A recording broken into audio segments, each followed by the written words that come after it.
We've been talking about registered retirement savings plans, so let's kind of continue that discussion with how registered retirement savings plans mature later in your life, and they become what is called registered retirement income funds. And the purpose of the retirement income fund is to take our RSPs that we've been saving up for many, many years, and once we get into our 70s, convert that over into a stream of payments to us as if it was a pension plan.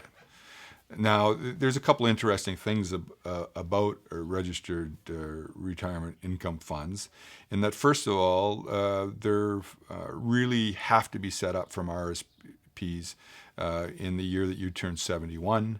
It's mandatory in that year that you convert all your RRSPs to RRIFs. And you don't have a choice. You have to do something at that point in time, or all the money will come into your hands as taxable, and there's not too many people that see that as a good thing. So we have these RRSPs that we've been saving for many, many years. In our 70s, we convert them. Now, the first issue, I think, is why 70? Or in our 70s. Why at 71? And the government's played with the age a few times. It's currently playing with the amount that we need to take out once we do become 72. But why 70? As a planner, it strikes me a bit odd, because I've put this money aside for my retirement, and I want to use it in my retirement, and yet we're not starting that until we're 72 years old. I don't have too many clients that have actually retired at 72 years old. Almost all my clients are retiring in their young to middle 60s. We often have many clients that try to retire in their late 50s or even their middle 50s.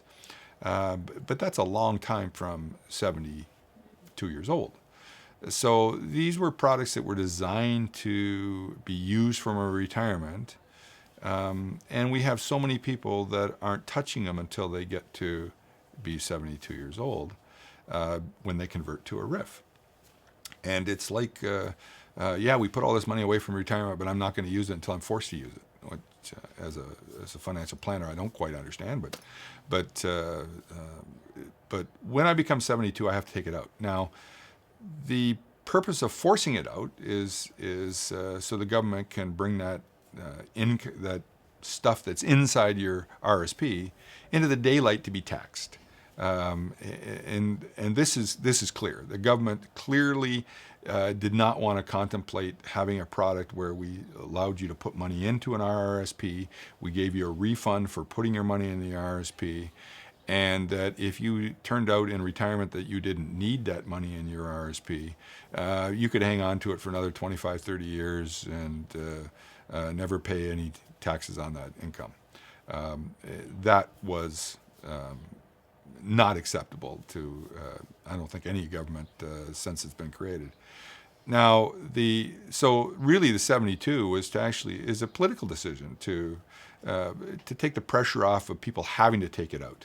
So they're leaving you some room to have some optional withdrawals before you're forced to take it out in your young 70s.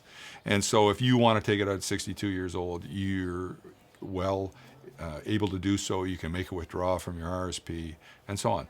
But it's interesting, even the rules around how I have holding taxes on my withdrawals, the holding tax requirement is much better from a RRIF. So again, if I leave my RSP until it becomes a RRIF, I'm going to have an easier time of managing my annual tax bill. So there's still kind of this, RRIFs are really better to be used in retirement. So why aren't we seeing a lot more people convert their RSPs to RRIFs earlier on? You can create a RRIF at age 55 and roll your RSPs into a RRIF at that age. You no longer can make deposits to a RRIF. That's one of the restrictions on a RRIF, that once it's created, you can not put additional money in. But you can always have another RSP that you created, so that's not really a reason not to do it. But there's just something about the way these things have all been promoted over the years that people think, well, I want to RRIF as late as possible. I don't want to have it too early. Well, why? I put the money aside to use in my retirement, and I'm retired. And so I should be accessing that money in the easiest manner possible.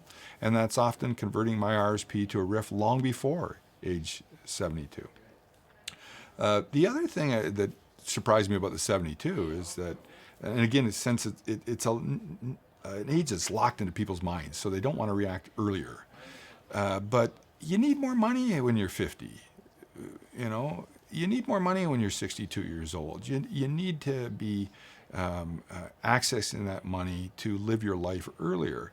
Again, as a financial planner, what we see is that it's those extra things that you do that are generally created by what we'd call activities, whether it be travel or going out more or doing more in your life, tends to create more expenses. And we all know that we start to do a few less things as we get older and older and older and older. And so very often you need far more cash flow in your 60s than you do in your 70s than you do in your 80s. Yet the whole system seems to be loaded to try to get you to keep that money put aside for as late as possible. So again, I think I want to encourage everybody to please try to fit these plans inside their own environment and their own tax situation and their own spending requirements, and make the decisions based on that, not on what these programs are sold for. And really think about your own tax situation and stop being directed by the incentives the government is giving you that may be good for the government and not for yourself.